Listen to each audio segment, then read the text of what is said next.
What's good people, Quacks TV here, the best TV show in the lands far and wide, as you all know. And today we're starting, as we should have a long time ago, going around to all the adults, orange juice in hand, doing around saying, what have you got, you owe us. This lad here gives us the most useless ball possible, we're doing a Nuzlocke with dupes on, so no, a repeat ball isn't really satisfactory. He refuses to give us anything, and finally, the old professor, he ends up just insulting us. Yes, I'm not even joking, he tells us to work harder. Here's Hitmonlee, normal type gym against our dad, fighting type's going to be crucial. Hitmonlee dies, to a Wigglytuff spamming double edge. I'm an idiot. Absolute pagan move not getting him out. Anyway, he nearly kills Charizard as well. Delightful. So now we're going to have to go and grind up because Hitmonlee was kind of going to be our ace in the hole for the entire fight and now he's dead. It's going to be a tough one to try and do any damage to any of them because they've all got very good defense and normal types are pretty much neutral against everything, as anyone could kind of guess by them being called normal types. We bring Ziffy back out, hopefully. I looked, he doesn't learn a fighting move anytime soon, so basically useless for this fight, but you know, he's cute, so he might reassure me when things get tough. And this time, boys and girls, after all this abuse, after all the being sent away, packed with loose boxes in the back of vans, I can try and confuse a spinner. I can finally get revenge, rather, and I try and immediately confuse a spinner. I don't know what sort of idiot I am. As you can see, I'm a pretty major idiot. But anyway, we start using Reflect because we know this normal type, so they're not going to have too many, if any, non-physical moves. Spinda starts spamming Tier Dance. I'm already confused, not really sure what the goal is there. This though is why Big Whopper's so good. I can't use items, I banned myself from them to make it a bigger challenge, I don't know why. I just saw it online and thought, oh look, that looks cool, so I'll try and be like the big guys. I'll be like Pokemon Challenge, you know? Not like he's a million times better than me and more experienced at this, but anyway. We get a Paralyze off because we can't confuse them. And at this point it's kind of just about spamming their health down because Big Whopper can take anything that Spinda can hit. And I realised kind of halfway through how stupid the Parafusion tactic was. But for now, I'm still none the wiser. And it's time to spam Parafusion on everything because I'm an idiot and you'll see why if you don't realise at the end of this fight. But for now, Big Whopper's Slash is killer. Big Whopper's basically one of the few people tanky enough on my team who can take it. Plus he has Reflected Synthesis. He's got to do the bulk, then that crit is too much of a risk. I've got to get Big Whopper out of there. Is Bayleaf or eventually be gaining the best Pokemon? Absolutely not. It's a good Pokemon. It's a C or a B. But it can heal itself and we need that, that's necessary. Destiny gets the Intimidate off to cut their attack down. Now it's time to Bite, Headbutt, Ember, Scratch, whatever Destiny does know because he doesn't want any Dragon types moves, that's for sure. And hope the poison damage can be enough to take the Vigoroth down. But for now it's just that if I had a Hitmonlee with lots of kicking power, I might be in here. I might be absolutely rubbing my hands together and thinking this is going to be a piece of cake. Saying to myself after running where the pause was, it's very hard, I swear a lot. And Destiny just here to tank some attacks, not doing much, especially Reflect. The Reflect does wear off, but Poison showing exactly how useful it can be. I'd love to have Toxic, but you know, Chad who had it died. Ideal. And Linoon comes out. And Linoon with Facade and Slash is just as dangerous as the others. Hopes and Dreams comes out. We've got to get the Thunder Wave to try and get the Linoon speed out. Hopes and Dreams need to get away because we need to protect our hopes and dreams, and I hope all you people protect your hopes and dreams. So it's time for Kane. Kane is basically the heart and soul of his team at this point. He comes out. He's got Rock Smash. I probably, if I was smart, would have saved Kane or leveled him up a little bit more to get Flamethrower. But I'm not gonna lie, I didn't look at his learn set before this. That starter was hard. and didn't realise he learned flamethrower very soon. Massive rookie mistake, but at the end of the day I'm a rookie, so I guess it matches up pretty well.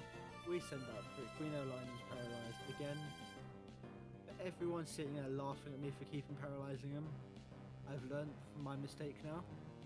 You'll see why if you don't understand yet. We go for the parafusion because even if Facade is going to absolutely batter the rest of our team, a good parafusion is hacks, is very cheesy. But I like the cheese right now because I'd rather not lose any of this team because this team is very, very good. Except Zippy's there just because he's cute. Anyway, Lightning goes down, and here, if I had Charizard out, I'd have been in Dreamland, but I didn't. And look at my Pokemon's health, it's not great. Destiny comes out because I just hope he can tank something and get the slack off, or slacking rather than slack off. The Facade comes, the Facade hits, it's a critical. Yeah. Destiny, the one I was hoping to lead us through the Elite Four, hoping to tank Drake, Steve, yeah. He's dead. And, you know, if I had a fighting type, if I protected my fighting type really well, I'd be pretty good. But I do have this, I have my Dig, which means I can absolutely cheese this fight, because he's going to miss his Facade and then slack off and I can just spam Dig. But it does next to no damage. And you might see, Dig's only got 10 PP, it's not a very big PP. Anyone with a brain who'd fought ahead of time would have used a berry to protect their PP. I didn't protect my PP.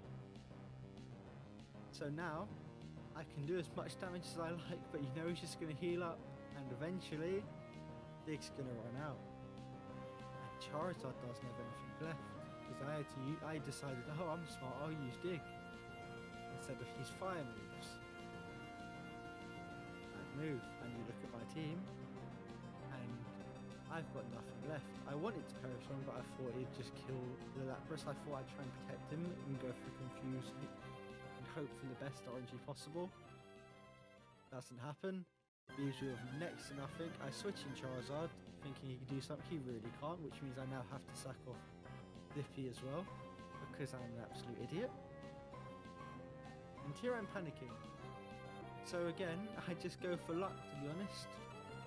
And I just hope the loafing around in the Thunder Wave will do the trick. And hopes and dreams keeps my hopes and dreams alive. It's very apt, isn't it, people? That little kid in the corner, who's basically useless 99% of the time, has just come up clutch. I might need to change his name to Clutch, because it's like the second time he's done it for me now. And that, ladies and gentlemen, is me finally getting revenge on the dad who has literally embarrassed me the entire time. I was so close to titling this child abuse, because you can look in the bottom.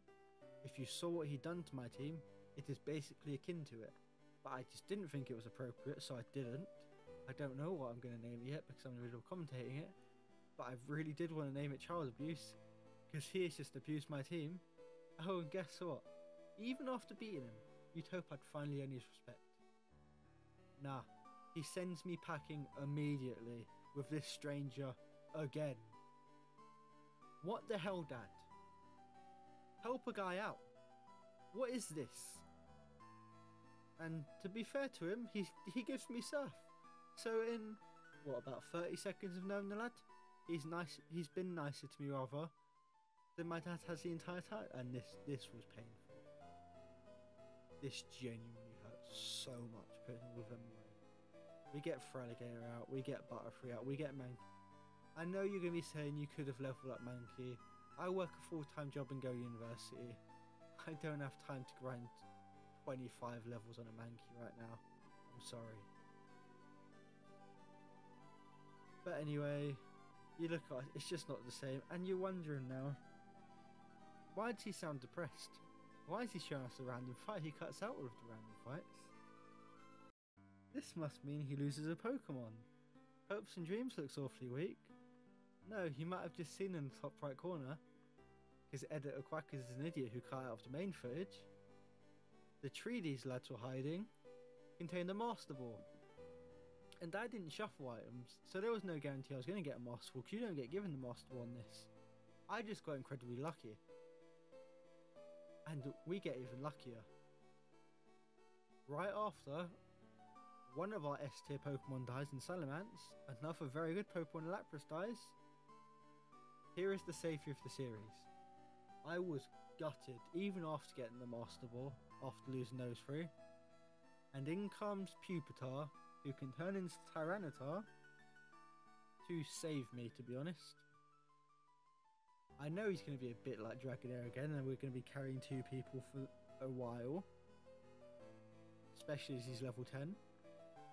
But,